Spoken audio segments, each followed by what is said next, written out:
Buenos días, vamos a continuar con nuestro estudio del Evangelio de Mateo. Estamos en el capítulo 26, vamos para el versículo 29 y estamos estudiando este Evangelio con el comentario bíblico de William MacDonald. El versículo 29, que ayer lo habíamos leído, desarrollémoslo, dice: El Salvador recordó a continuación a sus discípulos que él no bebería más, que él no bebería más este fruto de la vid con ellos hasta que volviese a la tierra a reinar. Entonces, el vino tendrá un nuevo sentido, hablará del gozo y bienaventuranza del reino de su Padre. A menudo se suscita la cuestión de si deberíamos emplear pan sin levadura o pan leudado o vino fermentado o vino sin fermentar para la cena del Señor. Pocas dudas puede haber de que el Señor empleó pan sin leudar y vino fermentado. Todo el vino en aquellos tiempos era fermentado. Los que arguyen que el pan leudado estropea el tipo, em, la levadura es un tipo de pecado, deberían darse cuenta que lo mismo es cierto de la fermentación. Es una tragedia comprobar que nos ocupamos tanto de los elementos que dejamos de ver al Señor mismo. Pablo destaca que lo que cuenta es el significado espiritual del pan y no el pan mismo, porque nuestra Pascua, que es Cristo, ya fue sacrificada por nosotros. Así que celebremos la fiesta no con la vieja levadura, sino, a ver, con la vieja levadura, ni con la levadura de malicia y de maldad, sino con panes sin levadura, de sinceridad y de verdad. Eso dice 1 Corintios 5, 7 al 8. Lo que cuenta no es la levadura en el pan, sino la levadura en nuestras vidas. Bueno, aquí explica William que muchas congregaciones de pronto pues se enredan como en esas cosas. Ay, en la Santa Cena, porque se celebra la Santa Cena, no hay un día específico para celebrar la Santa Cena. Esa ceremonia la hacemos de ocasionalmente, ¿cierto? Hay congregaciones donde se celebra más seguido que en otras. El hecho es que lo hagamos para recordar que el Señor viene. Generalmente las congregaciones donde he estado se celebra una vez al mes, al principio del mes o al final del mes. Y la idea es recordar, porque la recordación, recuerden que el Señor dijo: comed mi cuerpo, bebed mi sangre. Este es el nuevo pacto, ¿cierto? Y es recordando que el Señor viene, que el Señor va a regresar por nosotros. Entonces, esa ceremonia se realiza para eso, también para recordar, obviamente, que nuestro Señor murió por nosotros, que dio su cuerpo y su sangre. Pero pues, si el pan es con levadura o sin levadura, realmente no es muy significativo. Pero lo más importante que dice William aquí es cómo está nuestro corazón, cómo está nuestro pecado, porque está la levadura del pan, pero está la levadura de nuestra vida, que son las malas doctrinas, las falsas doctrinas, el pecado, el engaño. Todo eso es lo que quiere el Señor que nosotros corrijamos. Cuando el Señor dice a los discípulos: tened cuidado con la levadura de los fariseos, y ellos dicen: ah, es el pan, sí ve, no, es que cómo fue que dejamos ese pan. El Señor, ustedes todavía están pensando en eso. De verdad, ustedes todavía están preocupados por el pan. Estaba hablando, era de esa levadura que había en la doctrina de los líderes religiosos de aquel tiempo, esas falsas enseñanzas. Entonces, ocupémonos más bien de eso. El versículo 30 dice: después de la cena del Señor, el pequeño grupo cantó el himno, probablemente tomando, aquí alguien escribió Douglas Yale, si hay una pregunta que siempre hacen y es que por qué el Señor convirtió el agua en vino si tomar licor es malo. Bueno, es el contexto, ¿cierto? A ver, como les digo, yo no estoy en contra de que una pareja o una familia como familia se tome un vino. El problema es emborracharse. De hecho, la Biblia en ninguna parte dice que no tomen vino. De hecho, dice, el que quiera servir al Señor, que quiera obispado, ¿cierto? O los que sirven al Señor, que no sean de mucho vino. O sea, tú te puedes tomar un vino, pero si te tomas el vino porque ya se volvió una adicción, si te tomas el vino para emborracharte, ahí está el problema, ¿cierto? Y si es cada 8 días, pues porque es que si tú te tienes que tomar un vinito con tu esposo, así sea solo cada 8 días, eso ya es un problema. No, tú te tomaste un vino en un aniversario, ¿cierto? Una cena especial con tu familia, en algún momento ocasional, que son ocasiones que tú dices, qué bueno, yo no veo problema, pero es la frecuencia, es la cantidad, es que en la cantidad está el veneno, ¿cierto? Es la cantidad que tú tomas, que si te emborrachaste o que si te prendiste, pues eso ya no es sano, ya no es sano, además porque el licor genera en ti también como un cambio. Mi reina, y si se toma una copita diaria en la noche para conciliar el sueño, también me parece dañino, mi reina, la verdad. Porque el licor es como la droga, genera dopamina. Y cuando tú tomas, más quieres, más quieres, más quieres, ¿cierto? Entonces, no me parece bueno, además, porque como hijos de Dios no deberíamos depender ni de una pastilla ni para conciliar el sueño. Sueño es algo natural que Dios nos dio. Entonces, más bien una aromática, por ejemplo, ¿cierto? Me tomo una aromática que ayuda a que el sistema nervioso esté más tranquilo y pueda conciliar el sueño, pero porque la aromática no genera dopamina, la aromática no genera adicción, pero el licor sí. Entonces, si es una copita de vino todos los días, también va a generar una adicción. Entonces, no lo recomiendo tampoco, mi reina. Pero el Señor convierte el agua en vino.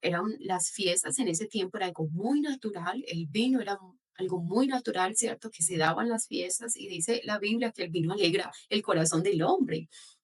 Entonces era algo muy natural, pero no estamos hablando aquí, yo creo que aunque sí era un vino fermentado, obviamente, pues si la gente tomaba en exceso se emborrachaba, ustedes recuerdan la historia de Noé, cuando Noé sale del arca y planta una viña y se emborracha Noé, se emborrachó. Entonces mira que está malo es como esos excesos, ¿cierto? Y no creo que el Señor lo haya hecho con ese propósito, era porque era una fiesta, el vino estaba...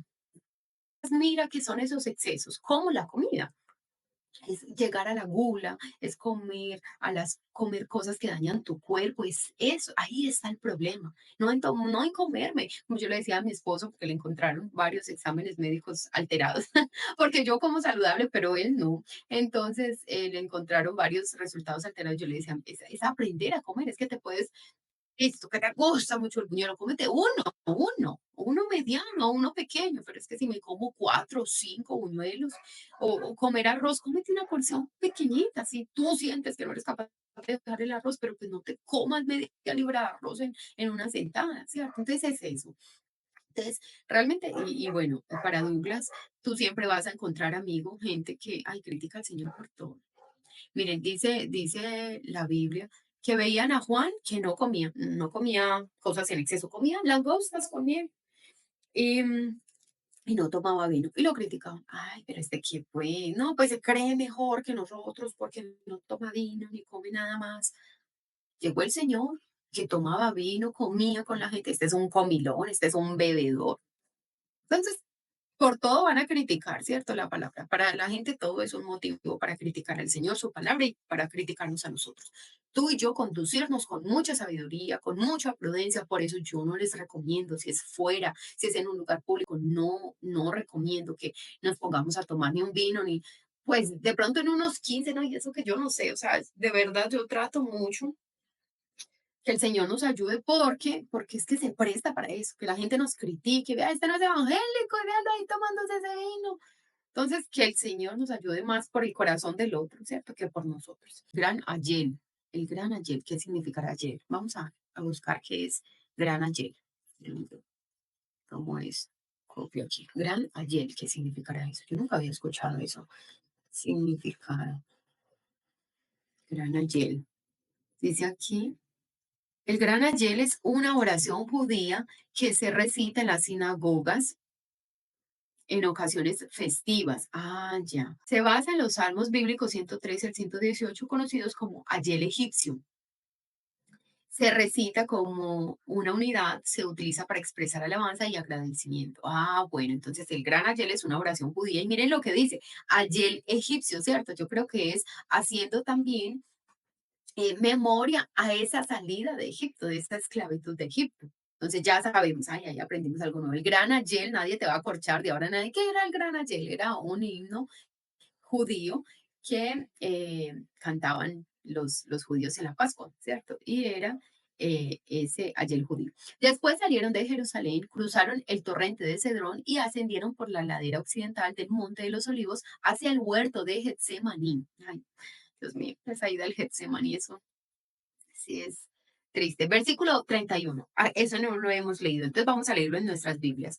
Vamos a leer del 31 al 35. Y cuando hubieron cantado el himno, salieron al monte de los olivos. Entonces Jesús les dijo, todos vosotros os escandalizaréis de mí esta noche, porque escrito está, heriré al pastor y las ovejas del rebaño serán dispersadas. Eso está en Zacarías 13:7. pero después que haya resucitado, iré delante de vosotros a Galilea. Respondiendo Pedro le dijo, aunque todos se escandalicen de ti, yo nunca me escandalizaré. Jesús le dijo, de cierto te digo que esta noche, antes que que el gallo cante, me negarás 3 veces. Pedro le dijo, aunque me sea necesario morir contigo, no te negaré. Y todos los discípulos dijeron lo mismo. Ay, Dios, si ves cómo nos enredamos en nuestras propias palabras, en nuestros propios dichos. Versículo 31. A lo largo de todo su ministerio terrenal, el Señor Jesús había advertido fielmente a sus discípulos tocante al camino que tenía por delante. Ahora les dijo que aquella noche todos le abandonarían. El temor se apoderaría de ellos cuando vieran desencadenarse la furia de la tempestad. Versículo 32. Pero él no les dejó sin esperanza, aunque ellos se avergonzasen de su asociación con él. Por su parte, él nunca los abandonaría. Después de resucitar de entre los muertos, los encontraría en Galilea. Qué amigo más maravilloso, siempre fiel, ¿cierto? También del Señor. ¿Cómo no nos desecha? ¿Cómo no nos descarta? Estos me van a engañar, estos me van a traicionar, se van a ir, me van a abandonar, pero no se preocupen, después de que yo resucite nos encontramos en Galilea. Así es contigo y conmigo. Mira, hay una estrategia que el enemigo y es la acusación para que tú y yo nos rindamos, para que tú y yo nos apartemos del Señor. Te aseguro que vas a pecar y no es un motivo para abandonar el Señor. Vas a pecar porque pecamos. Todos pecamos aunque seamos cristianos, pero tropiezo de muchas otras formas, de muchas otras formas. Entonces todos tropezamos, no es un motivo para que abandones al Señor. Él sigue siendo fiel. Aunque tú y yo pecaremos, el Señor está ahí para perdonarnos, lavarnos con su sangre, limpiar nuestras vestiduras y seguimos adelante. No quiero que lo tomemos no, no es deportivo, porque el pecado nos debe doler. El pecado debe producir en nosotros el dolor del pecado, un arrepentimiento genuino y un cambio. No lo tomamos deportivo, pero entendemos que el Señor nos perdona. La mejor forma del enemigo alejarnos de Dios es hacernos creer que no tenemos perdón por pecar conociendo del Señor. Así es, Aleja. Es esa culpa, ¿cierto? Es ese dedo acusador. Mira lo que hiciste, mira cómo lo hiciste. No, no te dejes. Simplemente ve a la presencia del Señor, pide perdón, arrepiéntete genuinamente y volvamos a levantarnos como el bebé que tropieza y tropieza hasta que por fin arranca a caminar, ¿cierto? Él se cae, pero no se rinde. Así tú y yo. Entonces no te rindas. Aquí vemos cómo nuestro Señor no nos desecha, cómo a pesar de que sus discípulos le iban a abandonar, Él les dijo, nos encontramos después en Galilea, a pesar de que lo iban a abandonar, a pesar de que lo traicionaron, a pesar de que lo negaron. Nos vemos después en Galilea. Pedro lo interrumpió atolondradamente para asegurar al Señor que aunque los otros pudiesen abandonarlo, que él nunca haría tal cosa. Jesús corrigió a aquel nunca que dijo Pedro. A esta noche, sí, a esta noche, 3 veces, antes que el gallo cante, el impetuoso discípulo negaría 3 veces a su maestro. Versículo 35. Todavía haciendo protestas de lealtad, Pedro insistió que preferiría morir con Cristo antes que negarlo. Todos los discípulos se hicieron eco de ellos. Sí, yo también, Señor, no, yo también muero, que pues te pongan varias cruces entonces y nos traspasen a todos. Se hicieron eco de ello, eran sinceros, querían decir lo que decían, solo que no conocían sus propios corazones. Qué espectacular esto. Eran sinceros, Señor, es que de verdad yo le voy a seguir, no importa si tengo que morir, pero no conocían sus corazones, no conocían sus límites, no conocían sus miedos. Tú y yo podemos profesar, seguir al Señor y amar al Señor y estar dispuestos a ir en pos del Señor. Pero tú y yo no conocemos nuestros límites. Por eso dice la Biblia, no nos creamos sabios en nuestra propia prudencia. No confiemos en nuestra fuerza, en nuestra capacidad. Es que yo puedo. No, no confíes en tu capacidad. Quizás yo he citado mucho este ejemplo, pero me fascina. Y es el de José. José conocía sus límites cuando la esposa de Potifar lo seduce, se le desnuda prácticamente, José no se queda y no es que yo soy capaz de resistir. No, a él no le importa dejar su capa si se la tiene que quitar, porque no es que una mentira que he escuchado por ahí, que es que ya José estaba casi desnudo y por eso ya se quedó con la capa de José, eso es mentira. Ella lo asió de la capa y el hecho era no quedarse ahí. Si se tenía que quitar la capa, pues mija, le dejo la capa, pero salgo corriendo.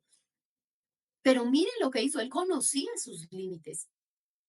Él no se quedó ahí a hacerle frente a esa mujer. Tú y yo no tenemos que quedarnos a hacerle frente al pecado, a la tentación. Conoce tus límites porque tenemos un corazón sincero. Los hijos de Dios queremos de verdad seguir al Señor. Pero no te expongas, no te expongas ante el pecado. No, es que yo puedo hablar con esa persona. Yo puedo hablar con él y no, no hay problema.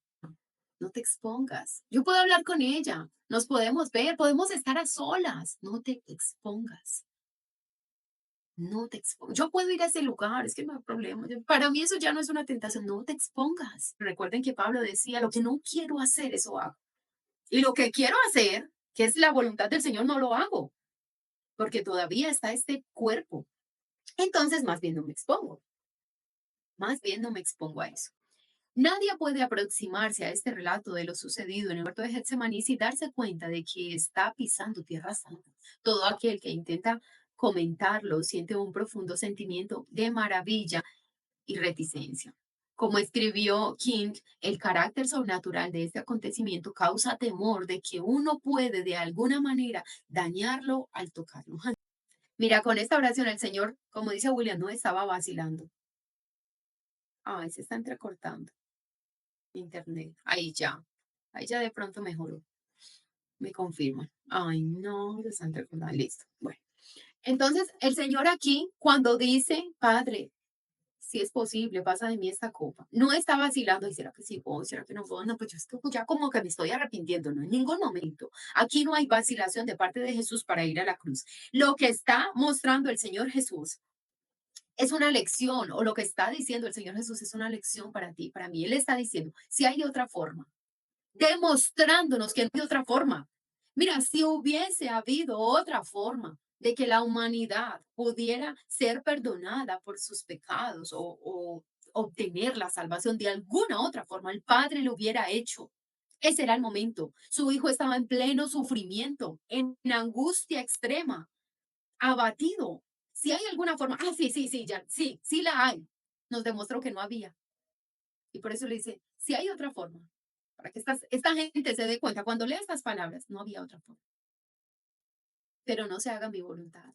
No se haga mi voluntad, Padre, sino la tuya. Haz lo que tú quieras. ¿Cuál fue la respuesta? No hubo ninguna. No había ninguna otra forma. El cielo se mantuvo en silencio.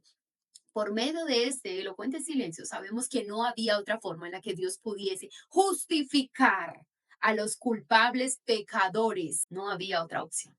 Solo Cristo Jesús morir como nuestro sustituto, porque Él sí era justo, era libre de pecado. Gloria al Señor por eso, ¿cierto? Muchas gracias por estar acá. Dios te bendiga y mañana nos vemos con la ayuda del Señor. Feliz día.